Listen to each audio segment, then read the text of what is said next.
morning, Grinders. Welcome to the DFS pregame show here on RotoGrinders. I'm Jordan Cooper, a.k.a. Blenderhead, Blender HD. You're going to follow me on Twitter. And it's Monday, March 6th. And you know what we do on Mondays? It's Mondays with McCool. We talk to James McCool, co-author with me on the Theory of Daily Fantasy Sports 15-hour audio DFS masterclass you can pick up at theoryofdfs.com, as well as the advanced course, which includes James's custom Excel tools. If you're on the YouTube chat, feel free to post whatever you want in the YouTube chat. It doesn't matter. Doesn't matter to me. Hit the thumbs up button. Smash the like button. Hit the subscribe button. Good morning, early birds. Suki Singh, Wataz, Defik, Beat Boz. James, I didn't have a very good MMA slate over the weekend. Minus 100%. Ooh. That's rare. That's rare for you. It's rare. I played 10 lineups, didn't cash any of them, and that's what'll happen when the two most over-owned fighters make the optimal lineup. Yeah. I mean, it was a high-scoring card too, right? Like there were a whole bunch of guys 115 plus, and yeah. I mean, basically, my strategy was to pretty much not have much of either 5-round fight. And John Jones was 38% owned, and he won early against Gane and crushed him pretty much. Mm-hmm. And then Alexa Grasso upset Valentina Shevchenko, and she was the only underdog that won on the entire slate. Yep. And right. I had her as the most over-owned. She was 13% owned, and I still had her as the most over-owned fighter on the slate. So I didn't have any of her. Like it's good for sharp players when underdogs win, right? Yeah. Especially if they're underdogs that are not the higher owned underdogs. Like Jalen Turner was high owned, and he lost, and Manny Martinez lost. I mean all the underdogs lost except for one. And then Dricus Du Plessis, who was like one of the popular mid-range fighters. I didn't have much of him, and he put up 115 points. So it was not very good for my leveraged lineups, and a lot of what I had that did win just didn't score very well. Yeah. Right. So it's like, oh, okay, I have 4 winners in my lineup, but 4 low scoring winners. So don't even cash there. So not a particularly good MMA card for me, but Mike Brown, H3 Buddha. Very good one for him. Yeah. His first 6-figure win. He came in first and like third. Good for him. Well, he split for first with one lineup and then came in like second, or the second best lineup, which was third place. So he took home like close to like 140,000. Good for him. Okay, so this leads to a question for you. Would you rather play 10 lineups in MMA and go negative 100%, or play the NBA DFS at all? Play NBA DFS last night, where 367 did not cash high dollar entries. Well, I mean, the score is only relative to the chalkiness of the value. I understand that, but just answer the question: which one feels worse? Minus 100% feels worse. I don't know about that. I think that playing NBA DFS is, 1, worse than playing MMA DFS. And 2, if I nail a whole bunch of players, but everybody else nails other players, and it just ends up being a slate where 367, which wins GPPs a lot of nights, ends up not even min cashing, that feels considerably worse. I think that has to do more with my disdain for NBA DFS than anything, but just a tragic slate. They had Tyus Jones. Did you look at the NBA slate yesterday? No, of course not. But all I know is that it seems like every day in NBA, DraftKings has like 700 mispriced players. Yeah, because of injuries and starting lineup rotations, where it becomes play. You could play, and it's not like you could play them all because there's like too many of them. So it's like kind of like, here's 15 people that could go 10x, and then you build 3 8K plus players around them, and as long as you get like five of the 18 value guys, that put up 40, and then like guys that you got the studs that put up 60 plus. Like that's how you win. But the thing is that there's like 15 people that can put up 40 points for 5K or less. Yeah, that's the problem here. Is first off, I want to point out, John Morant is suspended. All right, because he's a moron. Because he did moronic things on the internet, and he tried to do some dumb stuff. Okay, so he's suspended. DraftKings knew about the suspension. All right, like we knew it was coming. Are you going to tell me that Tyus Jones was still owning like 3,600 or something? 3,100. Jordan, he's 4,500 on a normal slate. They priced him down.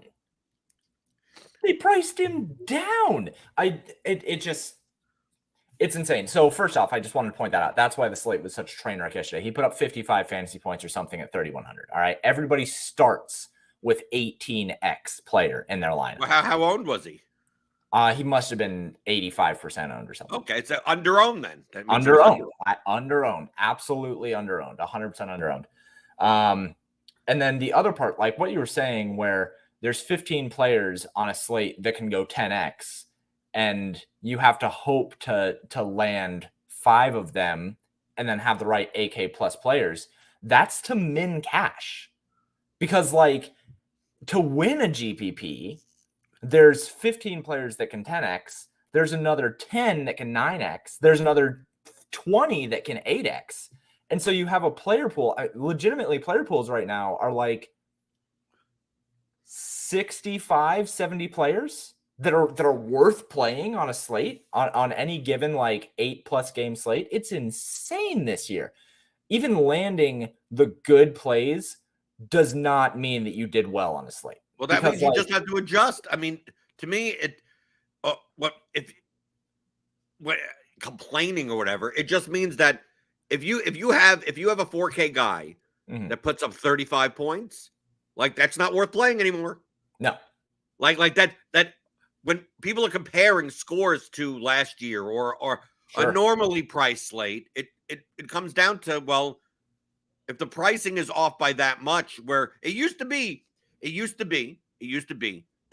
if you had a 5K guy, right, that puts up 35 points, be like, that guy could be in the winning lineup. It's like, now we can't. Now that's literally not good enough. If you have a 3K guy that puts up 25 points, nope, not good enough for the opportunity cost. You like, you need to aim for higher because of how quote unquote mispriced everyone is. No, it's just the threshold has gotten higher. Here's what I would argue. I agree with you on that the threshold has gotten higher. But there's a couple dynamics at play this season, specifically compared to last season's. You're right not to compare to the threshold that you needed in prior seasons. But I think that it's not just the threshold that's changed. It's the variance of the plays that are good or bad. Like with such a wide selection, I think that it just has added randomness into what NBA used to be such like a good mathematical game.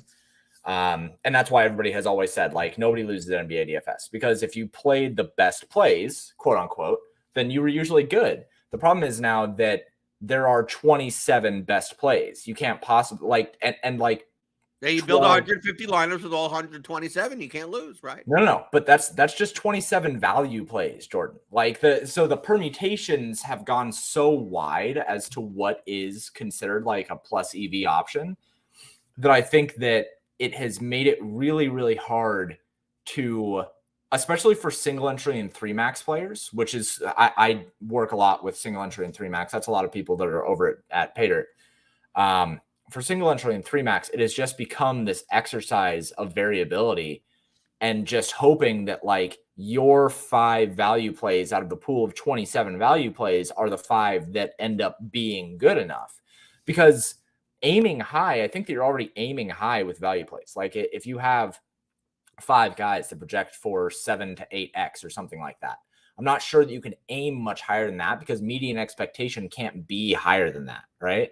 Right. But if there are so many of those players available, then it just becomes spinning a roulette wheel and hoping that you end up on the guys that end up having that huge ceiling game rather than just a regular ceiling game or their median expectation of 7x. So NBA DFS this year, I think, has been materially different in that trying to nail all of the value that you need rather than just like the main one or two guys, I think has been much more necessary than in years past. And I think that it has been much more variable. Welcome to DFS. Isn't that what you got to do and any sport and any slate? Yeah, I'm drawing thoughts based on this NBA season compared to last NBA season. Right, because I mean, let's say if you take the threshold down lower and it's like, oh, before they were 27 value. Well, how about a slate with like almost no value plays? Then you're still in the same spot. It's like, oh, look, there's 27 people that are projected for about the same. Right. So you're doing the same exact thing. I'm not arguing that it has never been that you have to have the best plays. Like, yeah, that's DFS. I totally agree. I'm saying that for single entry and 3 max players, I think that it has been harder this year than it has in prior years. That's the only point that I'm trying to make. And I do think that is true.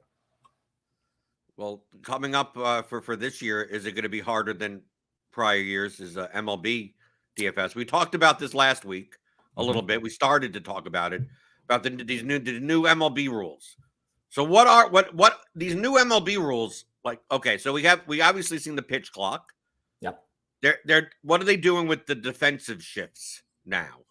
That they're you can't just willy-nilly make defensive shifts. So yeah, so it's there's a dedicated alignment on the infield now.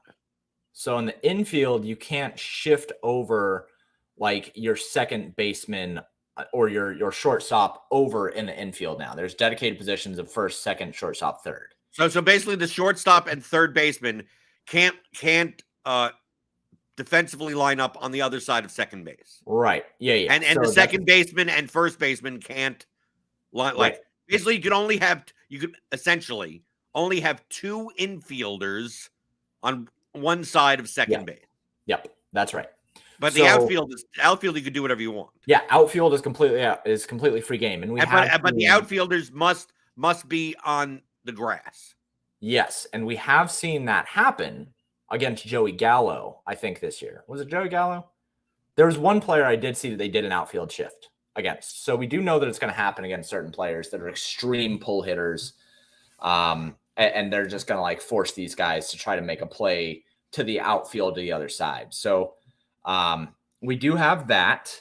Yeah, it was against Gallo the other day. So yeah, he said NMJ says in the chat, basically the left fielder playing where the second baseman used to when the shift was allowed. That's why I said as long they're moving the left fielder to the grass of the second baseman outfield, like in the outfield.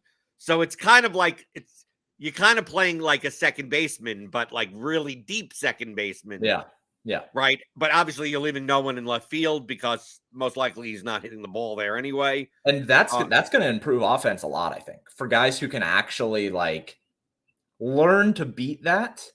There's going to be some doubles that are just so annoying this year because somebody's going to hit one down the line. It's going to turn into a double for like the slowest designated hitter. It's going to be like Nelson Cruz hits a double on a dink to the left. Or something like that. It's going to be really annoying. But yeah, so that's the shift rules. Okay. Anything else in the rules? So the bases are larger, significantly larger. Okay. And that's going to lead to an increase in steals. We have already seen that there has been a 20+% increase in steals in spring training based on prior years. We have seen that because is that going to that when we say an increase in steals, I think that may be a misnomer. I think it's an increase in successful steals. Well, no, because there's another part of the rules that makes it so the increases in steals is going to be there. Is there anything in place that will incentivize teams to steal more? Yes. The pitcher can't step off the mound more than once per at bat, or more than once per like. I thought it was 2. Or is it 2? Okay, yeah, 2 pickoff attempts. Yeah, limited to 2 pickoff attempts. That's massive. Right, because once he does 2 pickoff attempts, you know he can't do it anymore. And right, exactly. So the bases are larger, and there's only 2 pickoff attempts. So steals are going to be a massive thing this year, like a notably large improvement. Anybody who has steal equity in their kit is going to be able to really pump up their numbers here and be really much more valuable. That's if they choose to, but that's if they choose. I mean, you look at. I'm just gonna relate it to like football coaches. Like you could give them all the rules and like, dude, we can make it so that you incentivize. We can make it so that the cornerbacks can't be more than 3 miles of a receiver on the field, and like these teams will run on 2nd and 8 for 2 yards. I mean, yeah, but we have you also need the managers they've been told, especially by their analytics department for so long, that going for steals is not necessarily the most useful. It's not worth getting the out at second base.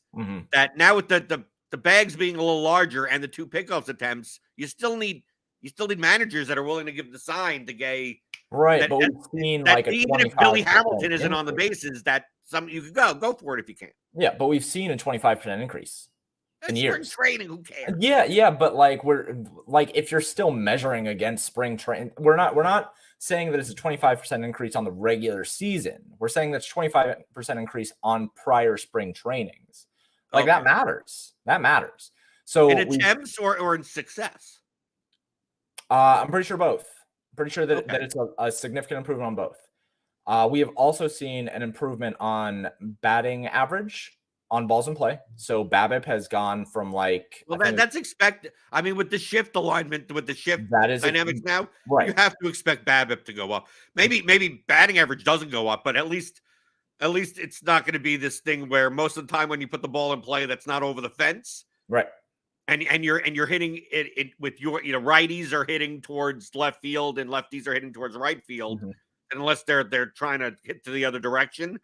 Like BABIP is going to be very low because you have all the fielders. You have 7 guys there to get the ball. Right. So we have seen an increase in batting average on balls in play for sure.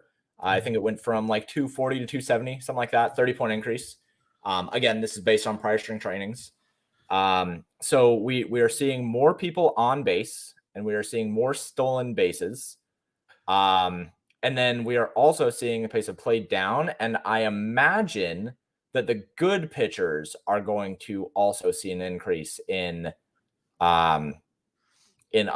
And the reason for that is with pitcher comm, because that's the other change that we see. We have the pitch clock, but we also have pitcher comm. So pitchers are calling their own stuff from the mound now. They're not waiting to see what they're going to throw. They're having that conversation ahead of time. So what we're seeing is an increase in speed of pitches delivered. And we're also seeing that pitchers are able to do more of what they want to do and accomplish more of what they want to accomplish.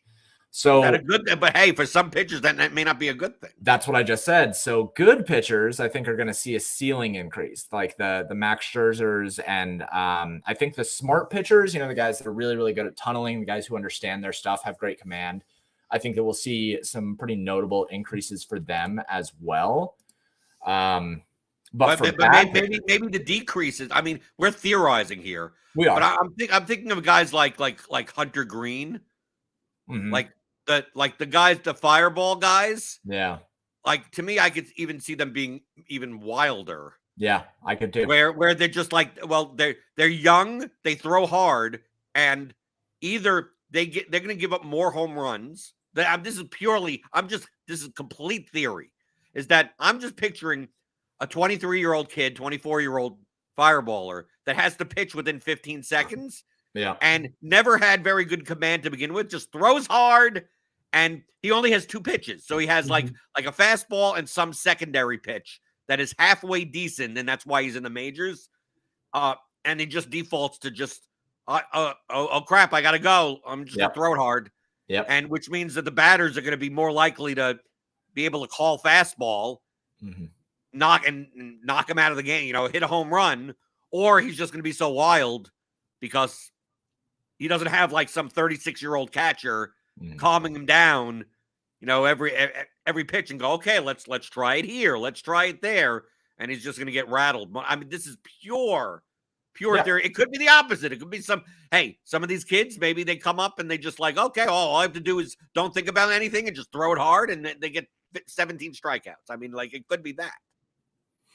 Yeah, I can agree with that. I think that's a fair point. There's going to be guys where I'm trying to think of who, like 2-pitch guys. I think that's a really good point. Guys who only have a fastball and a slider and are going to panic and say, oh, well, I just need to get this pitch off. Like he doesn't have time to figure out what he needs to do.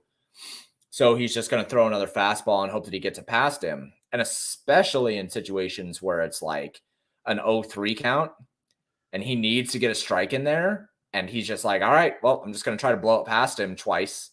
Like that's going to be tee off season for a lot of the hitters that are able to find these fastballs. So I think that's going to widen. Maybe I shouldn't say it'll raise the ceiling of good pitchers. Maybe it'll widen the range of outcomes for all pitchers. Let's say that. I think that's a fair way to put it. But do you think the pitch count is in favor of the pitchers more than the hitters? Yes, I do. Yes, I do. Do you want to know why? Well, I mean, I theorized about one thing. I mean, I saw clips of like in spring training where like there are pitchers that are striking people out in like 22 seconds. Yeah. Because the batter doesn't even have to, like, the batter kind of like steps out, not just steps 1 foot out and is like, oh no, I gotta stay in here. Like the batters are not used to having to be ready. They're used to, they're not allowed to step out and walk around like they used to, but at least they were like, okay, I could get my grip good, dig in a little bit more, do the little thingy thing, like with the bat and what, like no, it's like you don't step out at all. This pitcher is just going to get the ball back, and he's ready to go. Yep. Yeah. So the reason why pitchers will benefit from this is first move advantage. So in every competitive game, first move advantage ends up winning out over time. And pitchers just have not, they haven't really had the ability to abuse it in baseball because of what you were talking about with hitters just like walking around and sipping a margarita while they wait to like get ready to go up to bat. But 2, they also haven't had the pitch clock egging them on to then abuse it as well. So it's been on both sides. I think that both hitters and pitchers have been waiting and like trying to do this mental game, but now I think it's going to become much more brute. And I think that first move advantage is going to be really, really important for pitchers.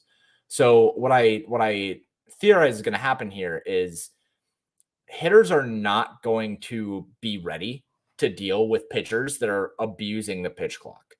So like we saw Max Scherzer, he got set and he sat there and he did not move because once the pitcher is set, he can now pitch as soon as the batter steps in the box.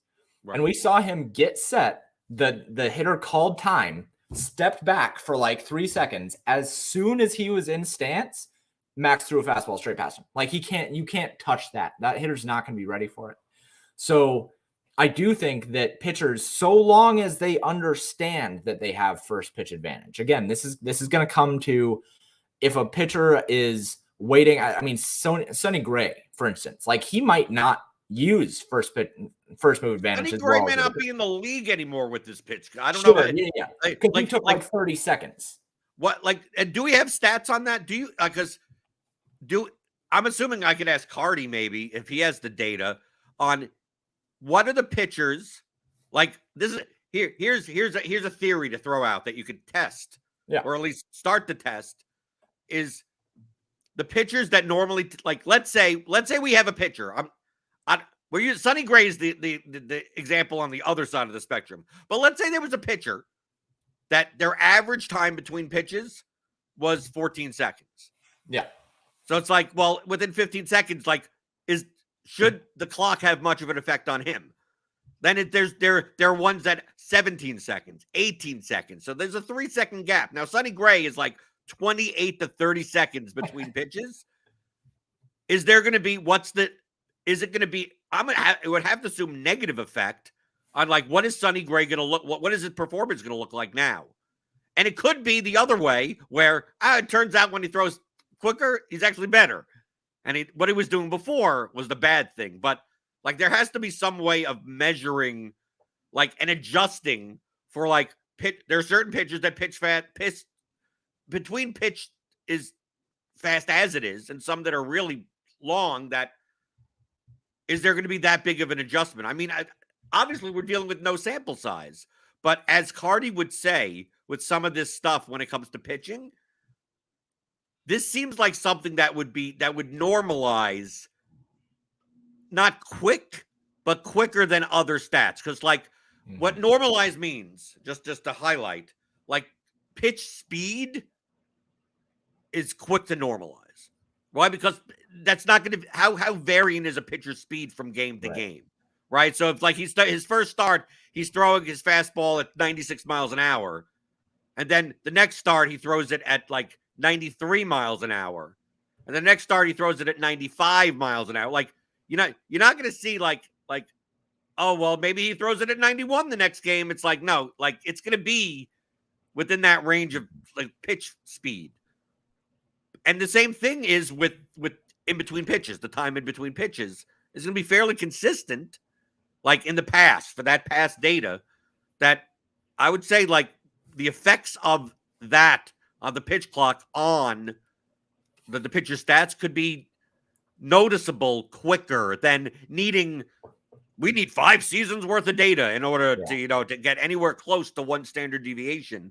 But I think it'll be fairly within a month or two, figuring out if the pitch clock has any predictive power and some type of dynamic on any of the stat categories. Well, yeah, I think that it's hard to say. I think it's hard to say because if we look at, with the example of Sonny Gray, he takes 30 seconds to pitch. Is that because he can't pitch quickly or because he has not tried, right?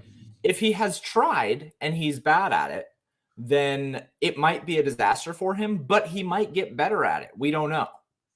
If he has not tried and he ends up being incredible with it, then is that going to stick? Or is he then going to kind of fall apart a little bit because he got a little bit lucky at the beginning? We don't know.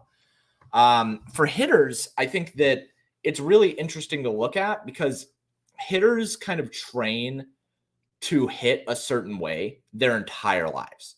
It's really hard. We'll see hitters change their stance in small incremental ways. Maybe Cody Bellinger, instead of holding the bat up here, holds it down here, right? We'll see these incremental changes that are noticeable if you know what you're looking for, but if you don't, then it's kind of hard to view. Somebody having their hips widen out a little bit or keeping their hands tighter or looser or whatever. But these changes are made in the off season. And then when you come into the season, there's very little time to make adjustments. So for hitters, if you've kind of worked your entire life into a rhythm, because we know that hitters hit in a rhythm, and the pitch clock makes it so you can't get into a rhythm, I don't know that normalizes across the league. Maybe it normalizes on a hitter basis. Maybe straight up now, Josh Donaldson literally cannot hit a pitch anymore. And he's old, so he might just be dust anyway. But maybe Josh Donaldson goes from being a 280 average hitter to a 210 average hitter. Now he just sucks. But I don't know if that normalizes across the league more than it normalizes at a player level. It's hard to say. I'm not sure. I think all of this is hard. I mean, that's why. It's 3 weeks before the season. I'm trying to figure out the main thing that we're trying to figure out here. Okay. You, James, and even Cardi, you like figuring out this type of stuff to figure it out as an intellectual challenge. Me, how does it make me more money? Right. And in DFS or in sports betting or in prop betting and stuff like that, I could see the issue with the benefiting.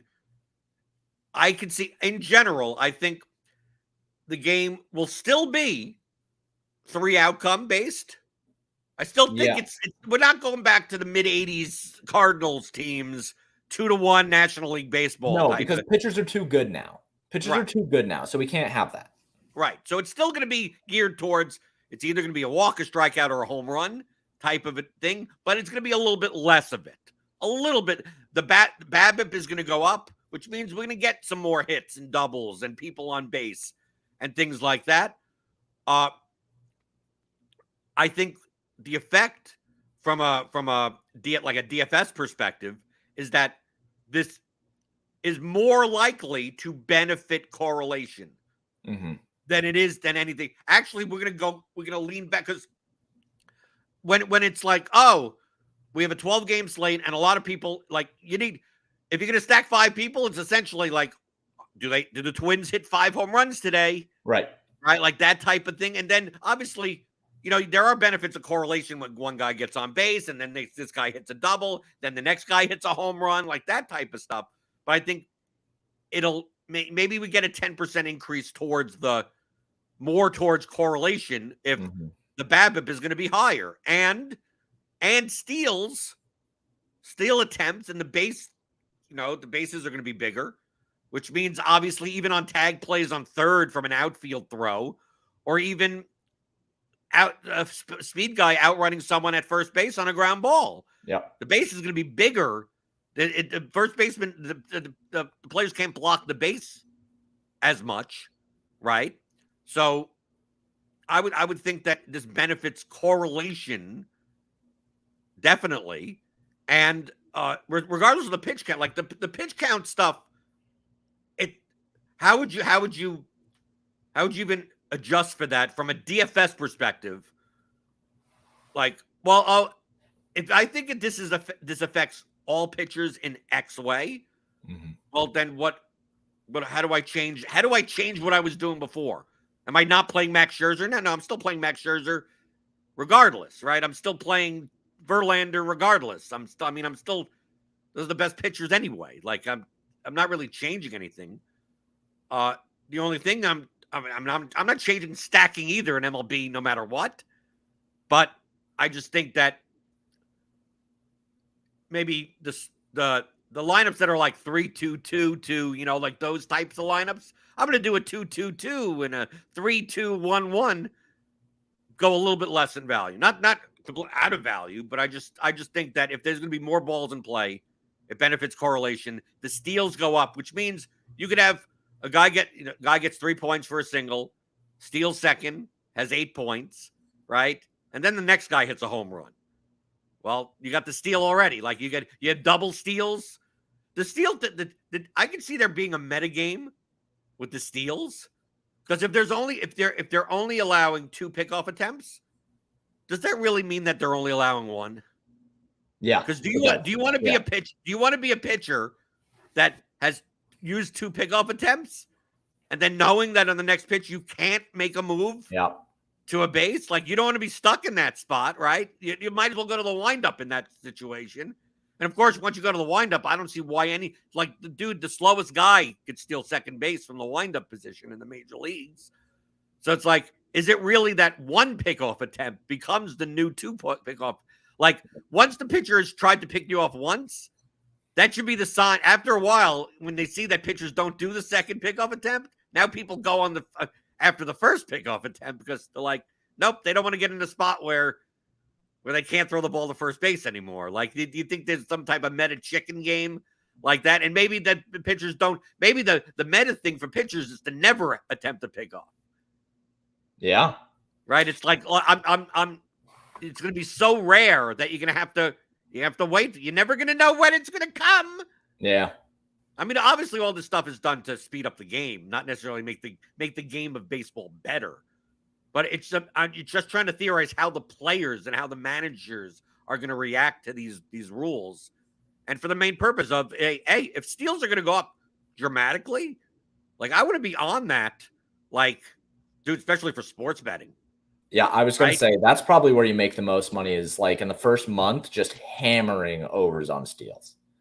Just anyone who can steal a base, just bet the over on 2 stolen bases for like everyone on this list. But here's a question: is because of this new rule, how much of an effect of the pitcher mattering? Because we know the classic example, Noah Syndergaard, right? Awful, probably maybe one of the worst pitchers holding on runners in the history of Major League Baseball. Yeah, and we have statistical proof of that. Yeah, does it?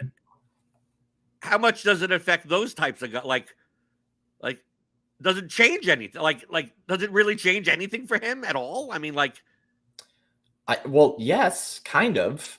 Only because I think that people will be more willing to go for steals now. They'll get used to it.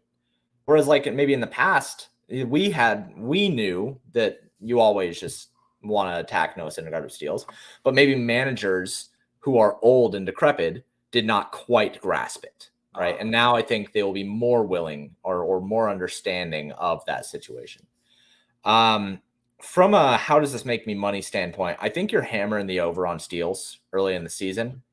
But also, I will say that I have to assume that sportsbooks will look at the increase in steals.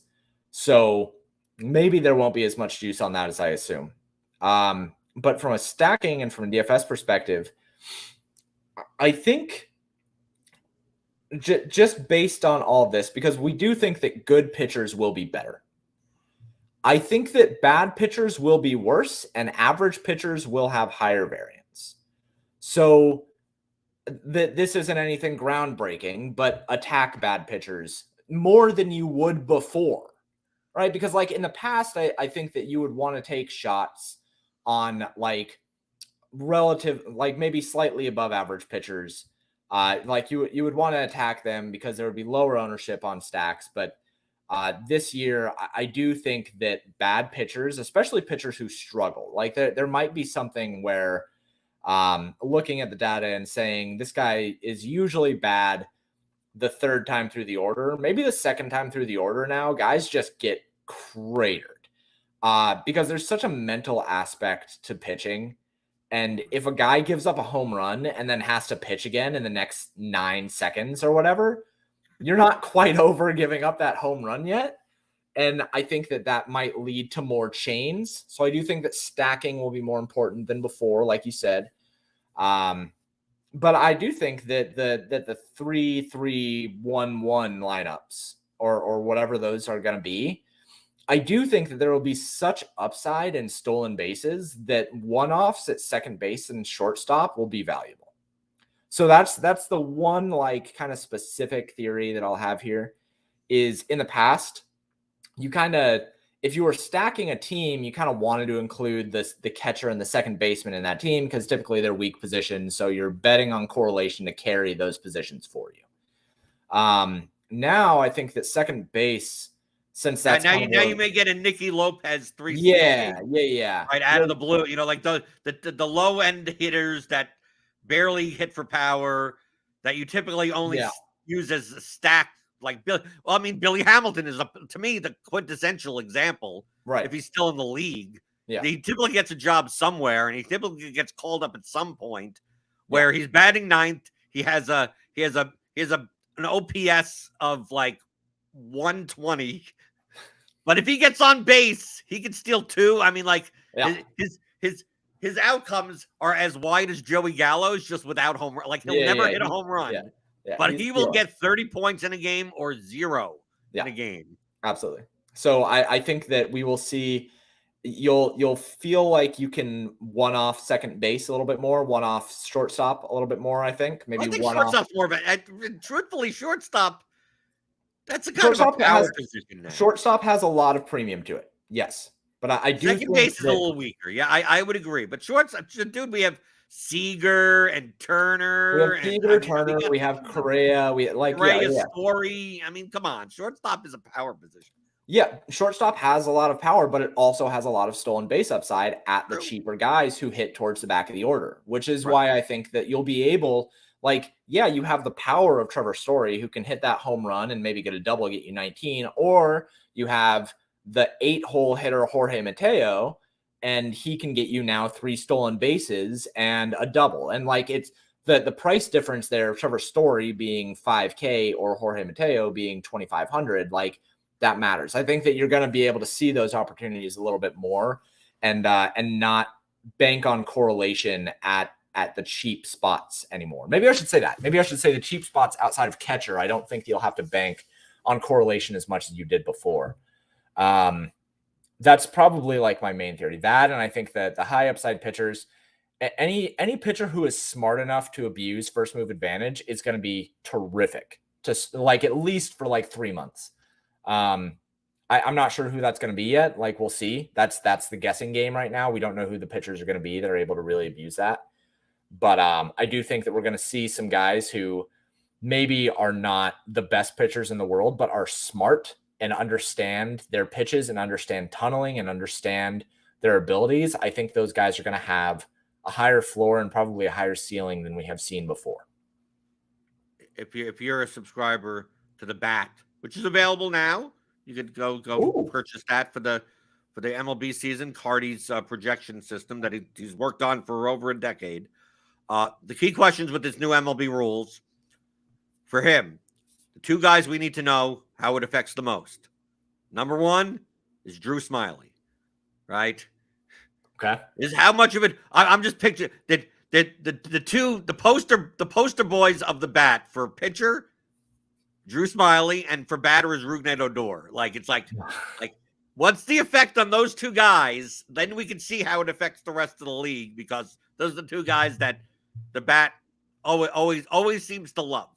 But it's not because what people get wrong is that, oh, the Bat loves Drew Smyly and Rougned Odor. It's like, no, it's the DraftKings pricing algorithm hates them.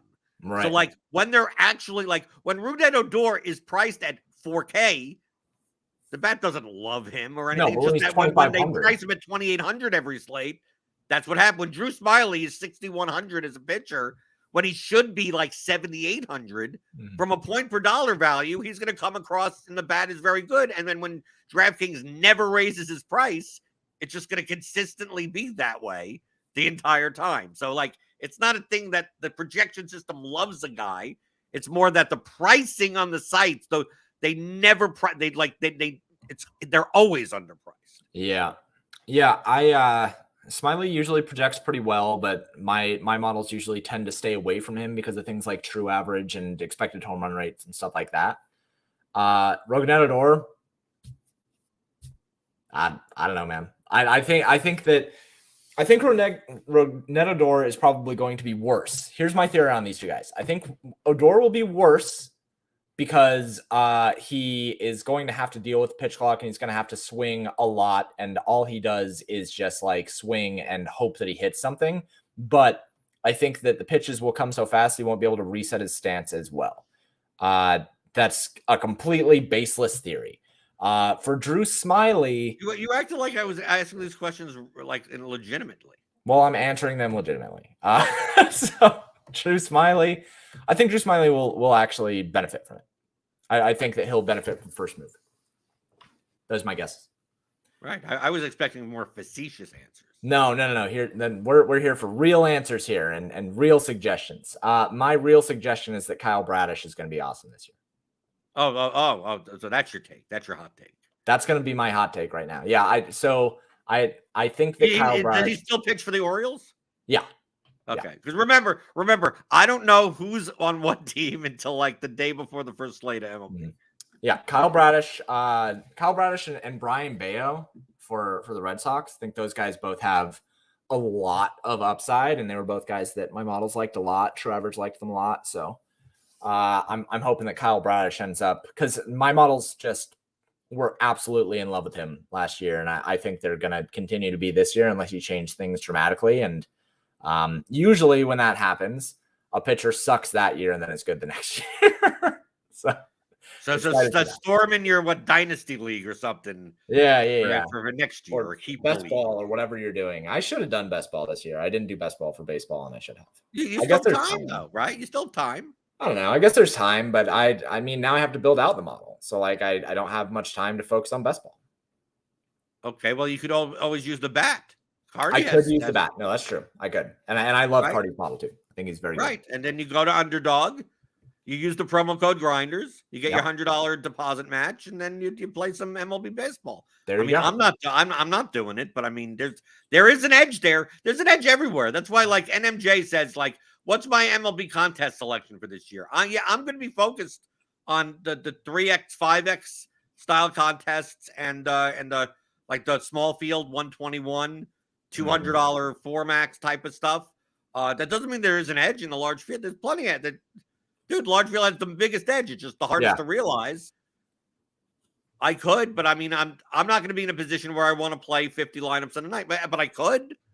Like, that's why the contest selection questions are kind of stupid. It's like there's 800 edges, but you're only one person. So like, take the one that you think that you're the strongest in doing and willing to handle the variance, right? Because like I could say, it's like you know what the biggest edge contest there is in DFS?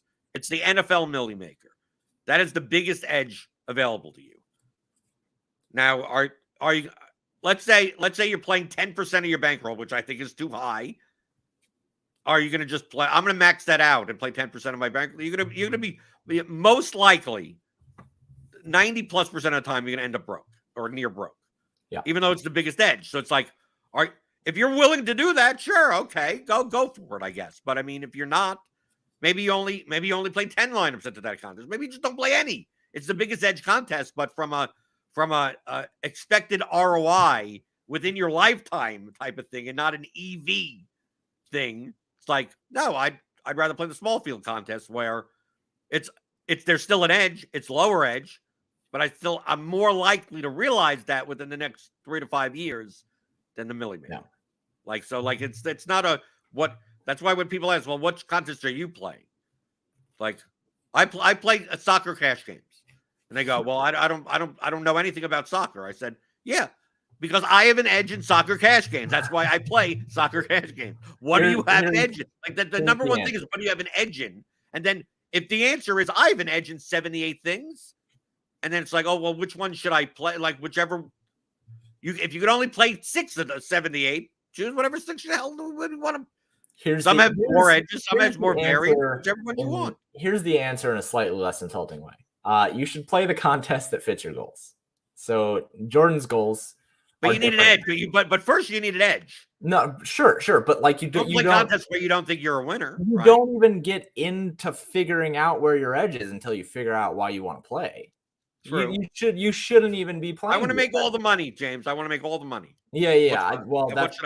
That's how most people look at it, but that's wrong. Like you should be playing in a way that fits your goals. And before you even start the MLB season, instead of asking Blender what contests he is going to play, you should be asking yourself what you want to accomplish with MLB DFS this year. And if the goal is to make secondary income, then you start thinking about that and you talk to people who make secondary income from it and pick their brain on how you should accomplish that. If your goal is to save up for a vacation at the end of the year, then you should think about how much money you need to make that and then look at what contests you have an edge in and the best way to realize that edge in 1 year. And then if you want to just have beer money, if you just want to like make $200 a month, then think about the best way to end up meeting that goal.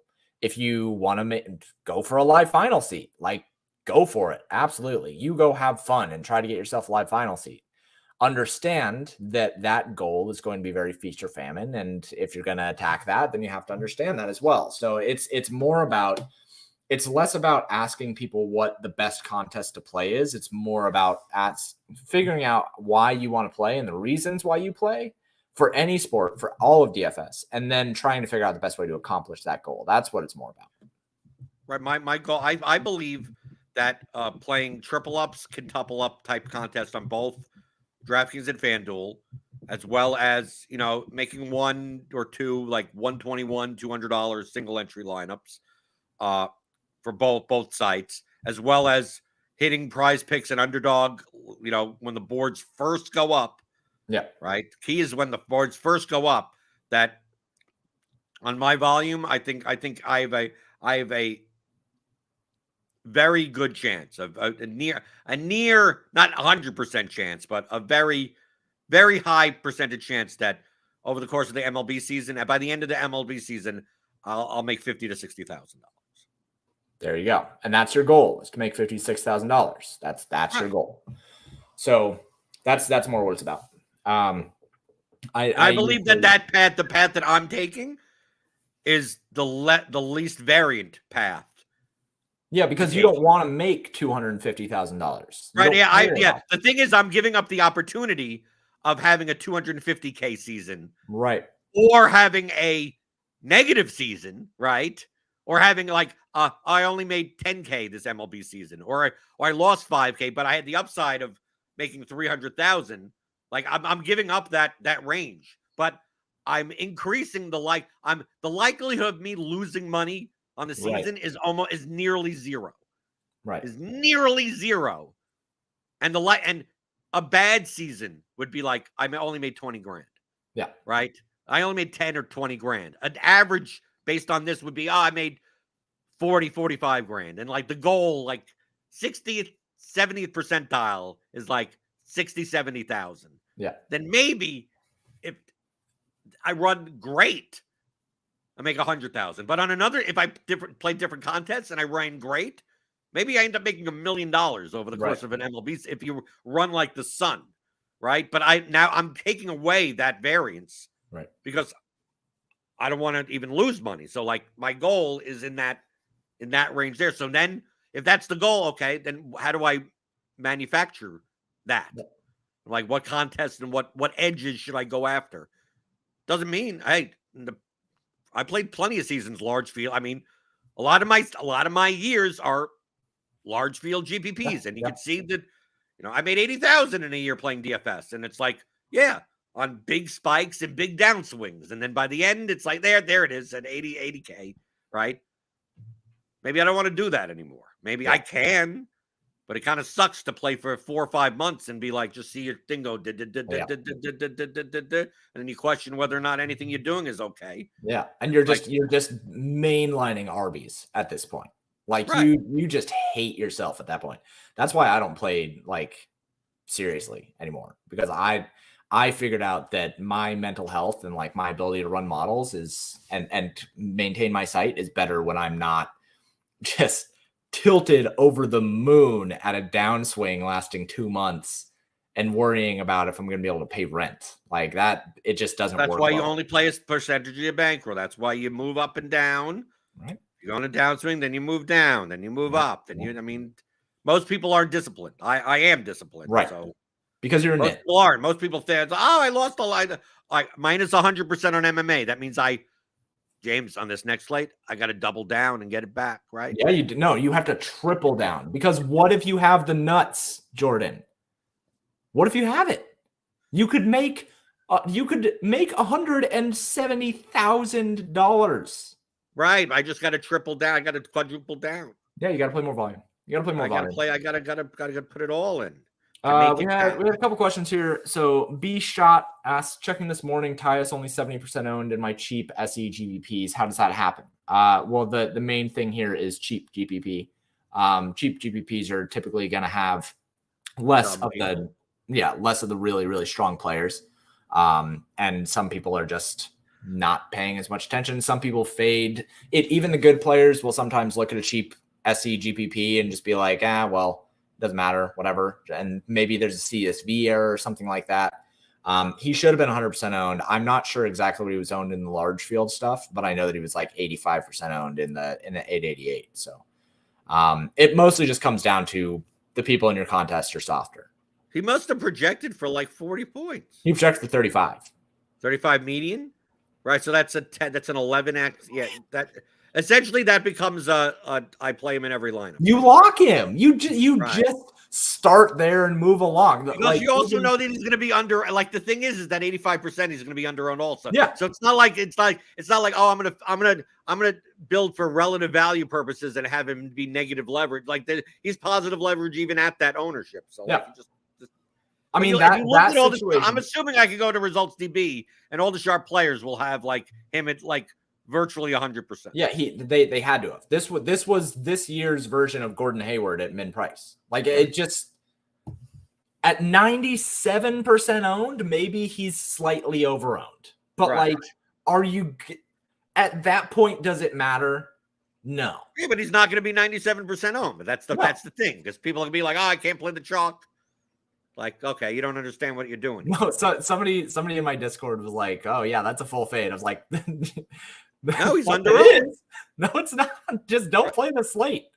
Just don't play the slate. Well, that's one of the top things that people don't get about leverage is that it's not about chalk or not chalk. It's chalk or not chalk. It's over-owned or under-owned and how much they're over-owned and under-owned. Like, so there are plenty of times, and like we see in NFL where, the $4,500 running back is going to be like 26% owned and one of the higher owned players on the slate. I'm going to fade that guy. It's like, what if they told you he should be 45% owned? Yeah. Like he's drastically under-owned. You should be playing a ton of them. Yeah, absolutely. So, and then James Johnson asked, who do you got winning Toronto versus the Nuggets? I don't know, but my models will be up very soon, and they'll tell you over at Pater. They'll tell you a range of outcomes. Say that again? They'll tell you a range of outcomes. Well, no, I mean, the game betting model just gives you a money line and a spread. But we can run range of outcomes for all the players in those games. Yeah. Okay, so that's at paydirtdfs.com. Yeah, paydirtdfs.com. Just reformatted the NBA betting models, and they're really slick now. You can run different stat categories and stuff like that. So you should go try that out.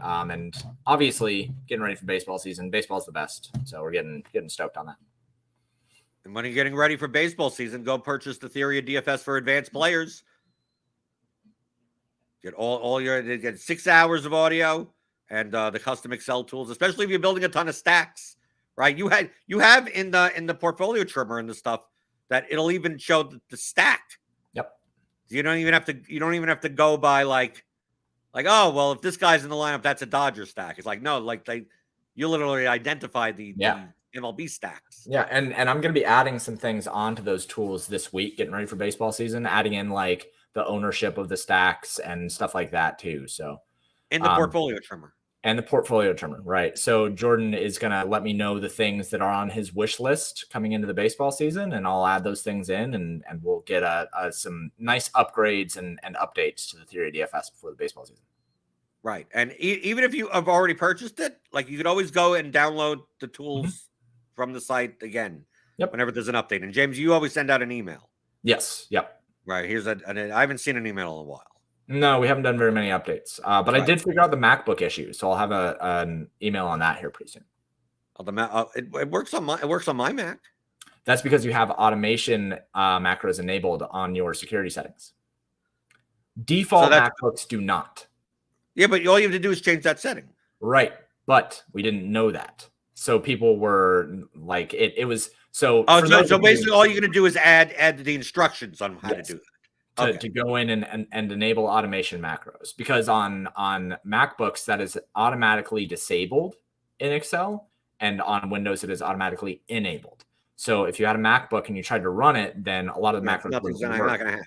Right. So for those of you who have asked questions about that, that's how you fix that. I'll send out an email this week after I put in some updates. Okie doke. Well, you can check that out at theoryofdfs.com. James is at paydirt_DFS. I'm at Blender HD. Hit that thumbs up button.